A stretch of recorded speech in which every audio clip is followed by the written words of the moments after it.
Anyone want to take a guess?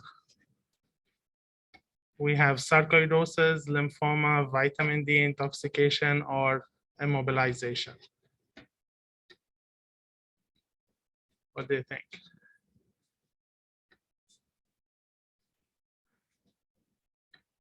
C? And C is the correct answer. So we'll go over these. So sarcoidosis, lymphoma, both can cause hypercalcemia. However, what you look for is the level of 25. In sarcoidosis, it will be the 125 that is elevated, not the 25. If this is elevated and the 125 elevated, that's vitamin D intoxication most likely. In this particular case, this over-the-counter medication was found to have 150,000 international units per day instead of 150. It wasn't in US though. So. All right, next question. 36-year-old woman with a metastatic breast cancer entered the emergency department complaining of lethargy, weakness. She has been treated with carboplatin and paclitaxel at her last chemotherapy 3 weeks ago. She's on acetaminophen with codeine for mild bone pain. Her husband notes that she has produced little urine for the last 24 hours.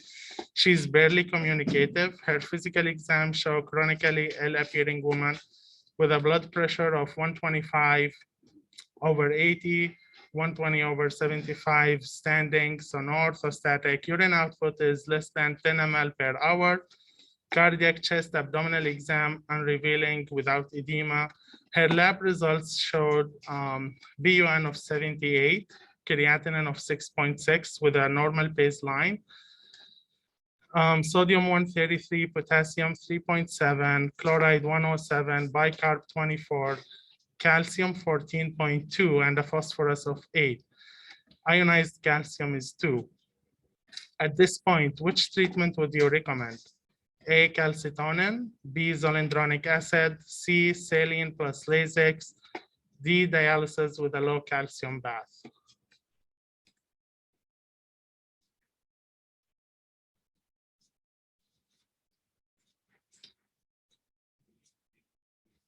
Excellent, yeah, dialysis with a low calcium bath. So all these are treatment we'll go over for hypercalcemia. However, calcitonin and zoledronic acid will take time to start working. Zoledronic acid, all bisphosphonate, will need like days to start working efficiently. Calcitonin, it works within like hours, but still for a full effect, you need some time. Saline plus Lasix, she's anuric with severe AKI, so most likely will not work, and we'll go over it. So the best treatment in this case is dialysis with a low calcium bath. All right, another question. You are evaluating 54-year-old woman with a breast cancer, serum calcium of 14. Review of system reveals lethargy, weakness, anorexia, constipation, and bone pain. In addition, she complains of polyuria, polydipsia of several weeks duration. Her labs showed hemoglobin 11, white blood cell normal, BUN 17, creatinine 1, sodium 145, chloride 109, potassium 3.7, bicarb normal, calcium is 14, phosphorus 3.9, albumin 3.5, parathyroid hormone 5, and vitamin D 25, 30, 125 is 29. You decide that she is clearly symptomatic from the hypercalcemia and needs therapy, which is not recommended as part of the initial therapy of moderate to severe hypercalcemia. Extracellular fluid expansion, which means normal saline or normal saline plus Lasix, calcitonin, or bisphosphonate. So it's not recommended for moderate to severe hypercalcemia initial management.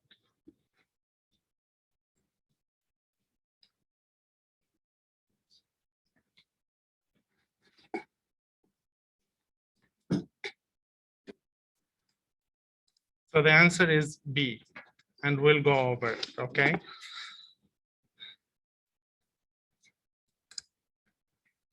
So hypercalcemia can be divided to mild, moderate, and severe, depends on the level of calcium. mild usually up to 11.9, moderate up to 13.9, 14 and above, that's usually severe hypercalcemia. Clinical manifestations of hypercalcemia include polyuria, polydipsia, acute and chronic renal failure, nephrogenic DI, that's the one we should keep in mind in evaluating for polyuria. GI symptoms, pancreatitis, peptic ulcer disease, cardiovascular on EKG, short QT interval, bradycardia, and hypertension. So hypertension, usually, let's say you start someone new on dialysis, and then you expect anyone on dialysis, especially with ultrafiltration, to have low blood pressure, right? If all of a sudden you notice that your patient on dialysis, but he's having hypertension, his blood pressure is high, then one of your differential diagnoses, you check the calcium bath. If you repeat the labs, calcium is high, maybe there is an error in like putting or arranging the dialysis bath. So keep that in mind, hypercalcemia, hypertension. All right, some brief overview of calcium balance in our body. So the main calcium is in our bone. We have around 1 kilogram in average adult size, 70 kilogram male. The resorption between bone and extracellular fluid per day is only 0.5 gram. That's only per day. And then if your oral intake of calcium is about 20 gram per day, you excrete 0.8 gram of it, like 80%, and you only absorb 20% of that. And then the calcium normally in your extracellular fluid around 10 gram, let's say. So 98, all of that gets filtered through the kidney, and 98% of it gets reabsorbed in the kidney. So that's the main like site to control your calcium in the body. GI absorption only 20%, renal reabsorption is like 98%, and that's the normal free excretion of the calcium per day, 0.2 gram per day. More than that, something wrong in the kidney. All right, causes of hypercalcemia. There are multiple causes of hypercalcemia, solid tumor and neoplastic disease in general, hematological malignancy, including myeloma, lymphoma, leukemia, lung cancer, breast cancer, renal cancer, thyroid cancer, other syndromes here. And then vitamin D, vitamin A intoxication as well. Both can lead to hypercalcemia. And then other causes, including medication. Certain medications you need to keep in mind, thiazide diuretics, lithium, and theophylline. Milk alkali syndrome is not like that common these days because of the PPI H2 blocker, but it used to be. And then, of course, rhabdomyolysis. Keep in mind also to confirm for pseudo-hypercalcemia, which can be the case in hemoconcentration situation. All right, so briefly how to evaluate for hypercalcemia. You found a patient with a high calcium level, you confirmed it with an ionized calcium. Then next step you check is parathyroid hormone. If the parathyroid hormone is elevated, then you check the urinary calcium excretion. If this also elevated, then you are dealing with a primary hyperparathyroidism or tertiary hyperparathyroidism. If the urinary calcium excretion is low, then you are dealing with a familial hypercalcemia, hypocalciuric syndrome. And these are like neonatal syndrome and lithium therapy as well. So urinary calcium excretion is a key to differentiate your cause of hypercalcemia. And again, the normal value is less than 0.2. All right, if you measure the parathyroid hormone and it's low, then you check their related peptide, parathyroid hormone related protein. And then if it's high, then we are dealing with malignancy. If it's low, then you measure 25 and 125 hydroxyvitamin D. Now, if both elevated, 25 and 125, then we are dealing with a vitamin D intoxication. If 25 is low, but the 125 is elevated, then you think of granulomatous disease or calcitriol overdose. You see that with a renal patient. And then if both low, then you are talking about exogenous intake, either through like medication or calcium or milk alkali syndrome and such, okay? Any questions so far? All right, so let's talk a little bit about the treatment of hypercalcemia. So it's aimed at, to treat the underlying cause. However, severe symptoms and symptomatic hypercalcemia always require rapid correction. So number one in the treatment is extracellular fluid expansion, meaning you give isotonic saline or isotonic solution. Now, the point here is to force diuresing the calcium out of the kidney. So if you have someone with severe AKI who's anuric, no matter how much fluid you give, it will not work, right? And the other thing is with extracellular fluid expansion is because usually hypercalcemic patients are volume depleted. And why is that happening? Because when you have calcium, extra calcium, you have kind of like osmotic diuresis, salt diuresis. So you lose a lot of your volume. So that's why you need to replete it. Now, diuretics is not recommended anymore. The only time you may use diuretics, of course, if the patient making urine, is only if your patient is hypervolemic. And most of the time with hypercalcemia patient, that's not the case. Now, when they studied diuretics in old days and when it was recommended as a treatment for hypercalcemia, they used to give a very high dose of Lasix. It was like 100 to 200 milligram of IV Lasix every other hour. So that's like an insane amount of Lasix led to like hypokalemia, hypo, everything in the body, and then frequent monitoring of your electrolytes.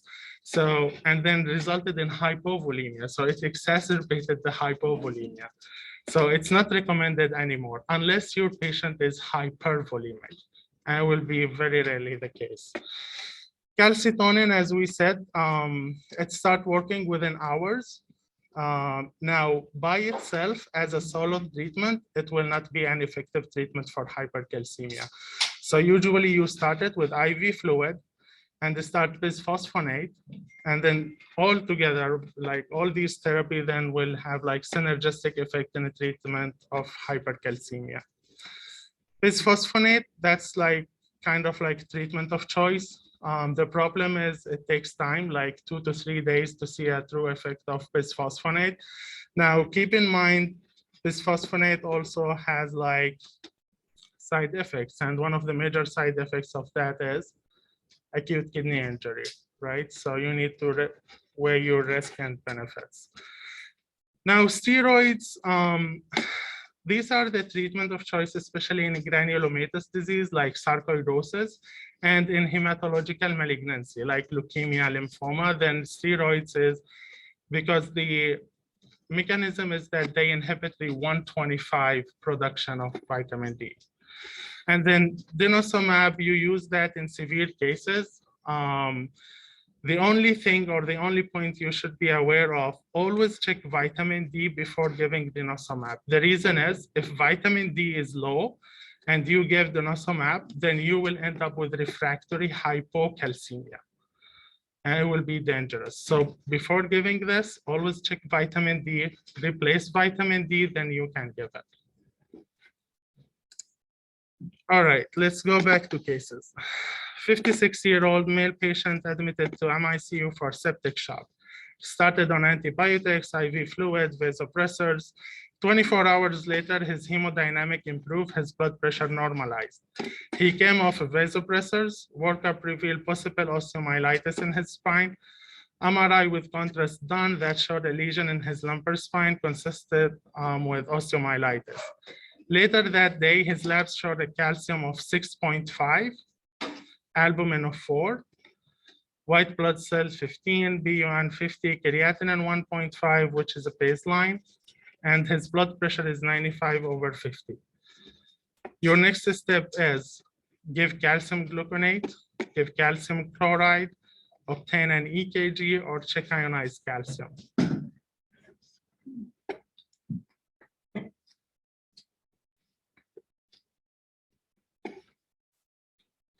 What do you think?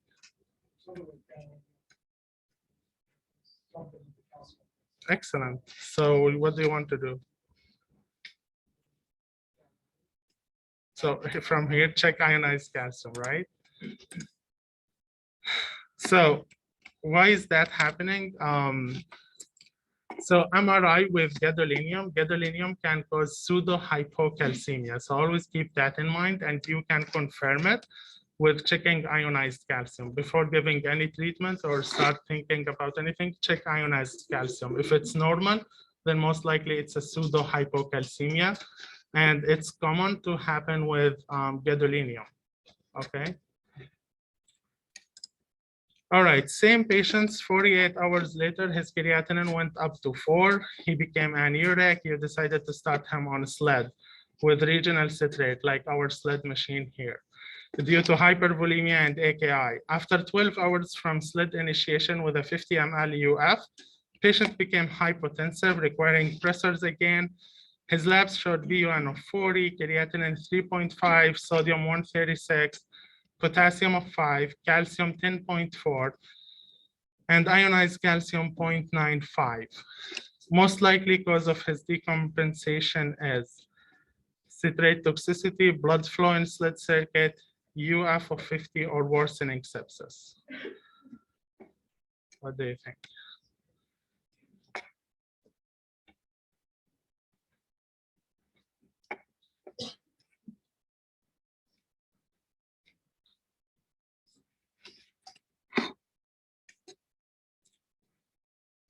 So the answer is citrate toxicity. Now, this is a common thing, or not common, but you should be aware of it in our ICU because most of our CRRT is a sled with a regional citrate, right? So always keep in your mind citrate toxicity. Now, how we can diagnose citrate toxicity? You measure, you have the serum calcium level and you take that to the ratio to the ionized calcium. If the ratio is above 10, in our labs here, we measure it in milligram per deciliter. But if you are like in a place they measure it in millimole, then if the ratio is more than 2.5. If that's the case, if the serum calcium to ionized calcium more than 10, then you suspect citrate toxicity, okay? Now, if you suspect citrate toxicity in our ICU, this is how our catheter looks like. What do you need to do? First thing, you need to check the lines. If the lines are connected accurately to the venous, to the calcium citrate, to the calcium replacement or the citrate, okay? So that's how it should be. Arterial, the red, citrate arterial and citrate arterial here. So both should be matched. The labels should be matched on each side of the catheter, okay? And then the venous side, that's going back to the patient, okay? That's what go back to the patient after dialysis. Then it should have the calcium, the replacement, the calcium replacement, all right? So always check this line if you suspect citrate toxicity. Is this clear? All right, so causes of hypocalcemia, usually they differentiate hypocalcemia if it's associated with hyperphosphatemia or hypophosphatemia. So if you have high phosphate, then you look for like hypoparathyroidism post-op or like pseudo hypoparathyroidism and then AKI or CKD. If it's with a normal to low phosphate, then you talk about vitamin D deficiency, acute pancreatitis, magnesium deficiency. Always check magnesium with calcium, because if you have magnesium deficiency, then you will have hypocalcemia, okay? And then of course, hungry bone syndrome. All right, clinical manifestations of hypocalcemia. We all know this, Srour sign and then Phosphate sign. This is more sensitive, more specific than this one. Other symptoms, prolonged QT interval on EKG, hypotension, of course, and then heart failure arrhythmia. All right, so treating hypocalcemia. Initially, you give IV 1 or 2 grams of calcium gluconate. which is equivalent, each 1 gram of calcium gluconate equivalent to 90 milligram of elemental calcium. Now here we have calcium chloride as well, right? Calcium chloride is 3 times more concentrated than calcium gluconate. Now, the reason we prefer calcium gluconate more than calcium chloride is because of the adverse effect that may happen if you have extravasation. It can cause tissue necrosis. And it's more with calcium chloride than with calcium gluconate, okay? But the concentration, like if you have a severe hypocalcemia, you want to give it like faster, or volume is an issue with you, right? It's like a very amount of volume. Then calcium chloride has 3 times more calcium than calcium gluconate. Now, always infuse it slowly over 10 to 20 minutes because you don't want to cause any arrhythmia or precipitate calcium phosphorus product. Now, keep in mind, if your patient is receiving digoxin, then you need to monitor closely for acute digitalis toxicity. So that's why you need to infuse it even more slower if your patient is on digoxin.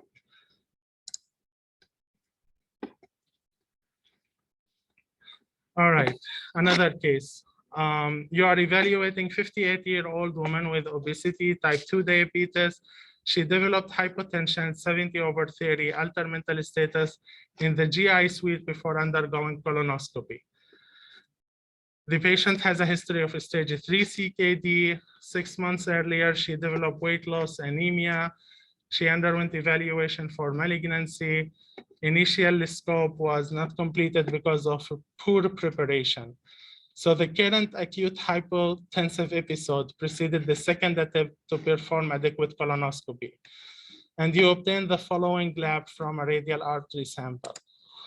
So this is what you got: pH of 7.32, PO2 66, PCO2 50, sodium 147, potassium 5, hemoglobin 9, glucose 158, ionized calcium 0.65.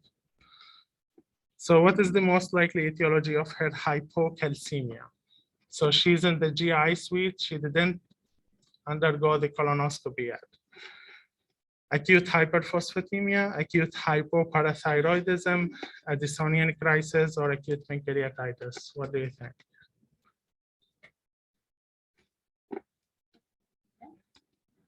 Right. And the reason is, always keep in your mind the bowel preparation we use, especially in CKD patient, okay? So she's CKD stage 3. So she's at very high risk to develop hyperphosphatemia. And then hyperphosphatemia, as we know how it causes hypocalcemia, by binding calcium. So always keep that in your mind.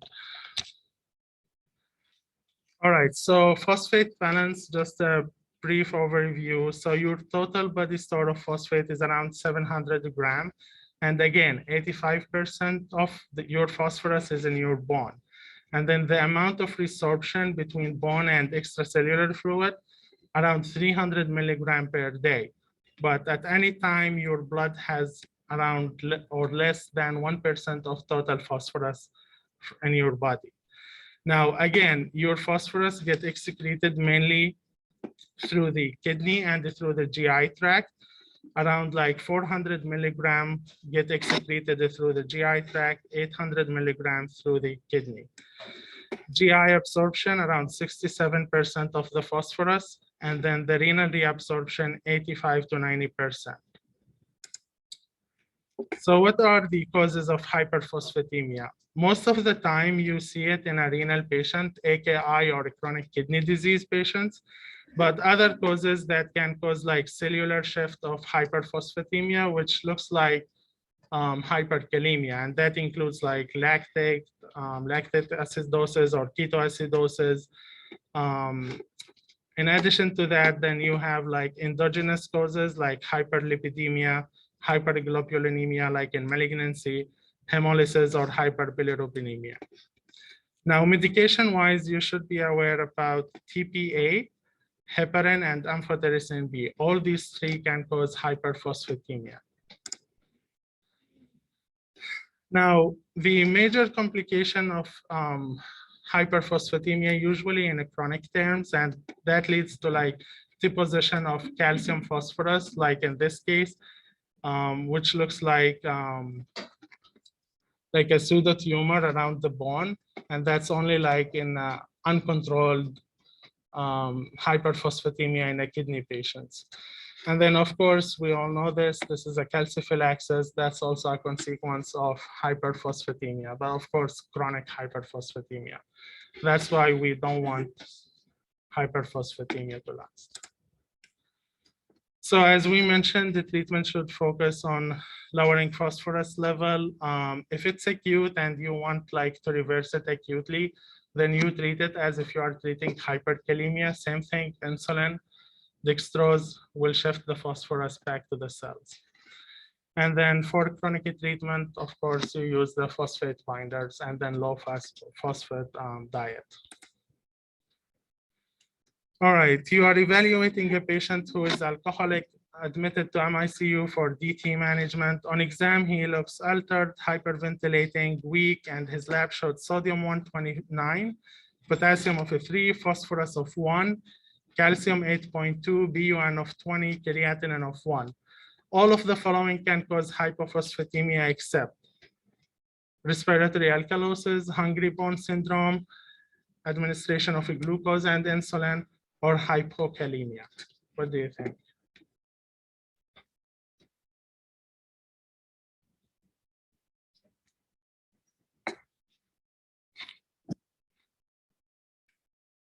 So the answer is hypocalemia. Okay, it has nothing to do with phosphorus. Now, respiratory alkalosis, we'll talk about the mechanism. So mechanism of hypophosphatemia, most of the time when you see hypophosphatemia, it's secondary to cellular shifting. And how's that happening? Either with the stimulation of glycolysis, and then you increase the formation of phosphorylated carbohydrate in liver and skeletal muscle, or if you give insulin and the glucose, respiratory alkalosis with its effect on phosphofructokinase, that can lead to hypophosphatemia as well, and then hyperalimentation or post-op refeeding syndrome, basically hungry bone syndrome. GI loss in like 10 to 15% of cases with a chronic diarrhea or steatorrhea, and then renal loss usually is only 5%. That's in hypophosphatemia. Now, signs and symptoms, usually you start to see mild symptoms when it's below 2, but you will not see severe symptoms unless it's below 1 most of the time.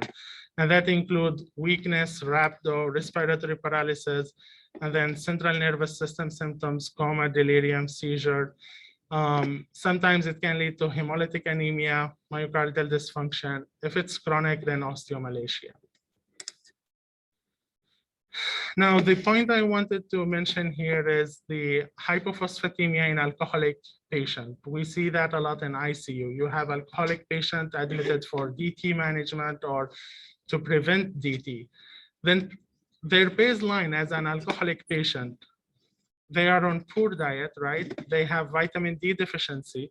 So they have inadequate intake of phosphorus, inadequate GI absorption of phosphorus, that lead to like secondary hyperparathyroidism and then phosphate depletion with mild hypophosphatemia. So that's their baseline. Now you admit them to the ICU or to the floor, depends on the status. And then after 12 hours, you start giving them IV dextrose, which stimulate the insulin. And then this will stimulate the uptake of the phosphorus by the cells. Again, they come with alcohol withdrawal. They have sometimes sepsis or hepatic failure. All these can lead to respiratory alkalosis, acute respiratory alkalosis, which will stimulate the cellular uptake of phosphorus more. And then you will end up with severe hypophosphatemia, ATP depletion, and rhabdo. Okay? So as a prophylaxis in alcoholic patient, always try to avoid carbohydrate loading, use it slowly, use saline instead of D5 water as a volume repleting replacement fluid. Provide oral phosphorus replacement early in the admission. Don't wait till it becomes more severe. Now, how we treat hypophosphatemia, usually if the level is above 1, then the recommendation is to give oral phosphate, not IV.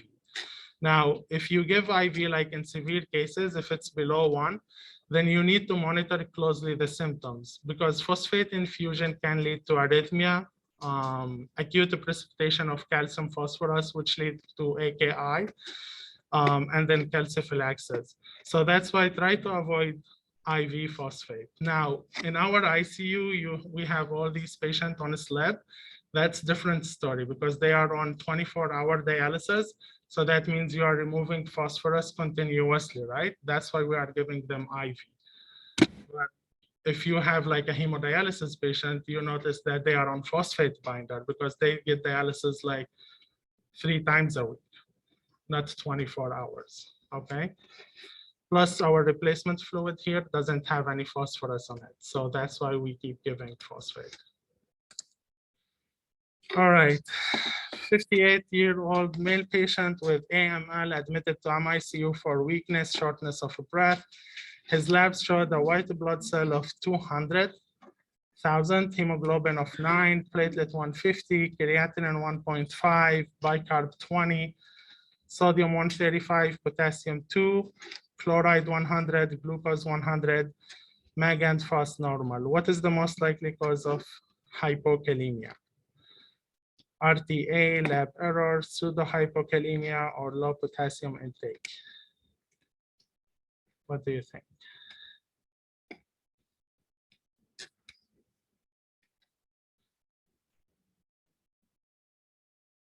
Yeah, correct. So it's pseudo-hypokalemia. So here we have a patient with a white blood cell of 200,000. That's a cause of pseudo-hypokalemia and also pseudo-hyperkalemia, okay? So always keep that in your mind. Now, how's that happen? Briefly, the uptake is usually due to very high number of metabolically active cells. That's the case in acute myeloid leukemia. And then increase ambient temperature, increase sodium potassium pump, and then shift potassium into cells. So generally you prevent that by rapidly separating plasma and cells or store blood at cold temperature. All right. 65-year-old man is admitted to the ICU with a septic shock, 6 liters of IV LR given. The patient remains in shock. He has AKI, serum potassium is 5.7.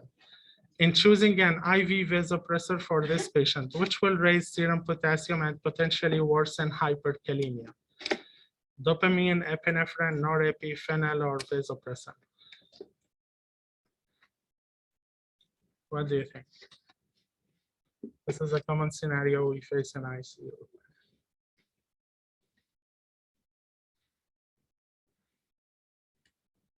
So the answer is D, phenylephrine, okay? And we'll go over it in a little bit. All right, 26-year-old female patient present with several week history of polyuria, polydipsia. She lost 7 pounds over this period of time. Nausea, vomiting started 2 days ago. Evaluation in the ER showed sodium 128, potassium 4, chloride 90, bicarb 8, blood glucose almost 1,000, serum and urinary ketones are strongly positive. So we have a DKA case. Which statement about this patient potassium store is it true? So potassium is normal. They are increased due to volume contraction and oliguria.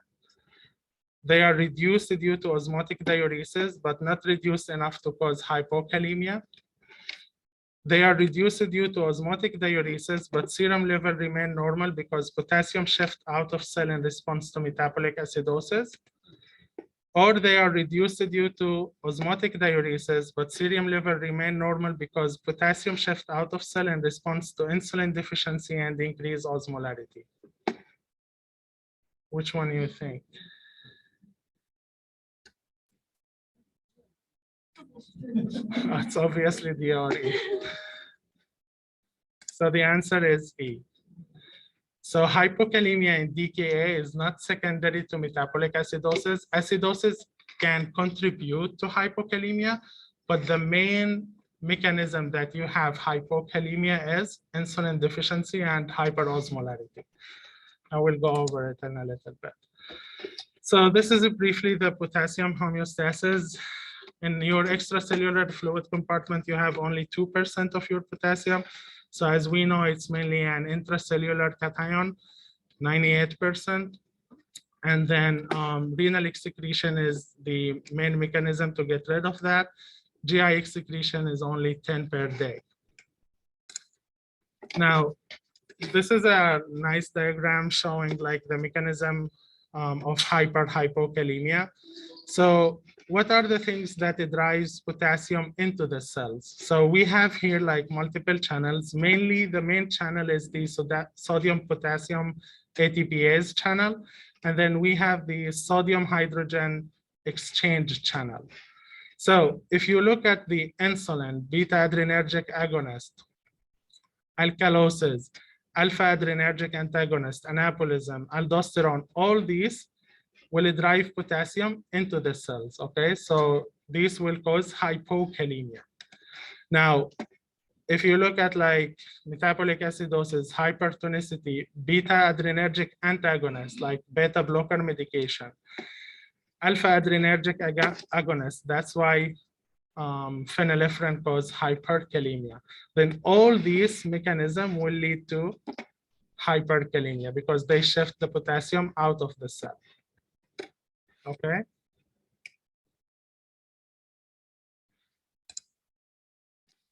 All right, so differential diagnosis always rule out pseudo hyperkalemia, like in test tube, as we said, warm temperature, fragility, if there is clotting, heparin. One of the most common cause of pseudo hyperkalemia is fist clenching and tourniquet. Like the nurse will tight it like so hard, and then that can cause damage, and it will cause pseudo hyperkalemia. Okay, so when you are in doubt, like especially if the patient come to the ICU, like just came now, there is no IV or anything. Sometimes if they put a hard tourniquet, then it can cause pseudo hyperkalemia. So always keep that in your mind. And then shifting the potassium out of cells, as we've said, impaired renal excretion, obviously from AKI, CKD, and excess potassium intake, which is rare but happen. If someone drink like a lot of orange juice, tomato juice, there was a case for a kid who eat 20 bananas per day, came with a potassium 6.5. So cell shift, mainly like drugs, some medication you need to be aware of, digoxin, of course, pufferfish, succinylcholine, and then DKA hyperosmolar states. All right, so EKG changes here. What we see is the peak T wave, right? And then eventually when it gets worse, YDQRS complex. And this is what you don't want to see. This is sine wave, right? So if you see this, it's too late. So treatment for hyperkalemia, as we know, calcium gluconate 10% or calcium chloride if you want. You give regular insulin right away, 10 units IV, of course, plus like D50. And then you give albuterol 10 to 20 milligram in 4 ml. So here, just be careful. The usual asthma dose that we have on EPIC is 2.5. You need to give 10 to 20 milligram. Okay, and probably you will get a call from pharmacy. So 10 to 20 milligram. Bicarb 50 to 100 IV as a push. Now, to continue treatment of hyperkalemia, of course, you need to remove the extra potassium from the body. If it's kidney issue, you need to improve the kidney. Use loops or diuretics. You give high dose of diuretics if indicated. Diarrhea, and then K-Xylate. So K-Xylate, it used to be a treatment. Some studies now show that it doesn't even work. Like they question if it works or not. And of course, the main side effect that was contributed to it is bowel ischemia, and that's mainly because of the sorbitol component of the Khaled. Okay, so that's why it's not the case with our friend Lokelma. Okay. And then you can give fludrocortisone, glycerinic acid, which is like aldosterone agonist or licorice. Stop medication that can cause hyperkalemia. We have like this medication you should be aware about causing hyperkalemia. Of course, ACE are Bactrim, the trimethoprim of Bactrim, and then beta blockers and heparin. Heparin usually overlooked as a cause of hyperkalemia, but it can be. If you have a patient on heparin drip, and then you don't have any explanation for hyperkalemia, think of heparin. And the way it causes hyperkalemia, it works as an aldosterone. Aldosterone antagonist. What's the incidence of that? Like, is it a common thing? Or? It's not common, but you see it. All right, so the main potassium resin binding that we have here, Khaled, it's not used anymore, not recommended to use it. And then we have Petromer, that's used more frequently as an outpatient because it's cheaper. Unfortunately, Lokelma is very expensive. Now, the main difference between these two, Lokelma start working 1 hour after administering it. So it can work like really fast. And then the main thing you need to know about, it works in the entire GI tract. And the way it works, it exchanges potassium for sodium and hydrogen. So that's why you need to be careful with a patient with heart failure or hypervolemia or edema, because it may make it worse, okay? And then Petromer, mainly it works in the distal colon, so that's why it's less effective, but it works. And again, it's most commonly used as an outpatient because it's much cheaper. Insurance cover it. Lokelma, you will have like difficult time finding coverage for that. All right, this is a bonus question. It's a true case that we had in our ICU a few months ago. So we had a 57-year-old female patient, past medical history significant for asthma, COPD, admitted to the medical ICU for acute hypoxic hypercapnic respiratory failure due to status asthmaticus. She presented to ED in acute respiratory distress. She required BiPAP, initially, eventually got intubated due to altermentation secondary to hypercapnia and work of breathing. In the emergency room, she was started on several treatments for status asthmaticus, methylprednisone, albuterol continuous, Heliox, IM terbutaline, epinephrine, ketamine infusion, and magnesium infusion. On the ventilator, her airway pressure were elevated. She had elevated autopep. She got paralyzed and then transferred to the ICU. Her labs showed respiratory acidosis with pH of 7, PCO2 initially 115 before intubation, and she had also AKI with a creatinine of 1.5 with a normal baseline. So this is her EKG in the ER. What do you see here?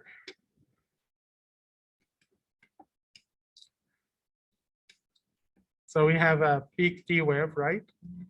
What else? I'm telling you here, there is a prolonged QT interval, right?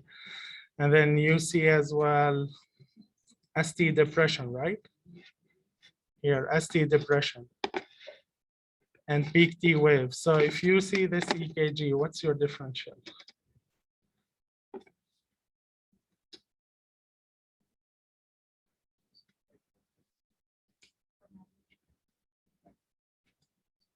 What else? So her EKG finding most likely secondary to what? MI, PE, hyperkalemia, or hypermagnesemia? So the answer in this case is hypermagnesemia. It's D. Now, hyperkalemia can cause exactly same thing on EKG, right? But in this specific case, her potassium was 4. her magnesium was 12. And the issue was that they forgot the magnesium infusion running from ED up to the ICU till next day almost, or like up till she arrived the ICU, they caught it and then they stopped it. The initial level on ICU was like 4 something, and then the repeat one was 12. With her AKI, they gave her high dose of Lasix, it didn't work. And then they had to dialyze her for the hypermagnesemia.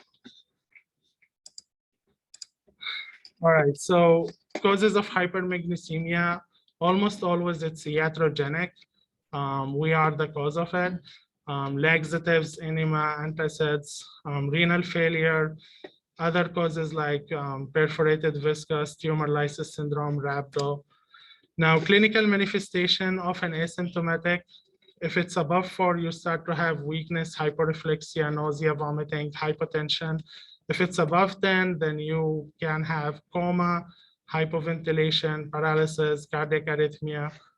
The complication on EKG, you see exactly same finding as hyperkalemia, okay? But always keep in your mind the magnesium level.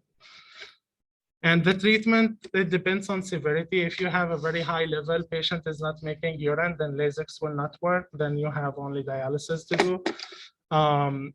In acute settings, like if you see this EKG changes with hypermagnesemia, if you want to prevent arrest, then you give calcium chloride to stabilize the heart, okay? Same as with hyperkalemia. And then forced diuresis.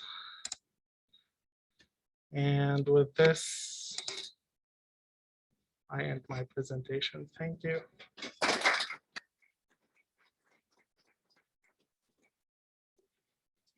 Any questions?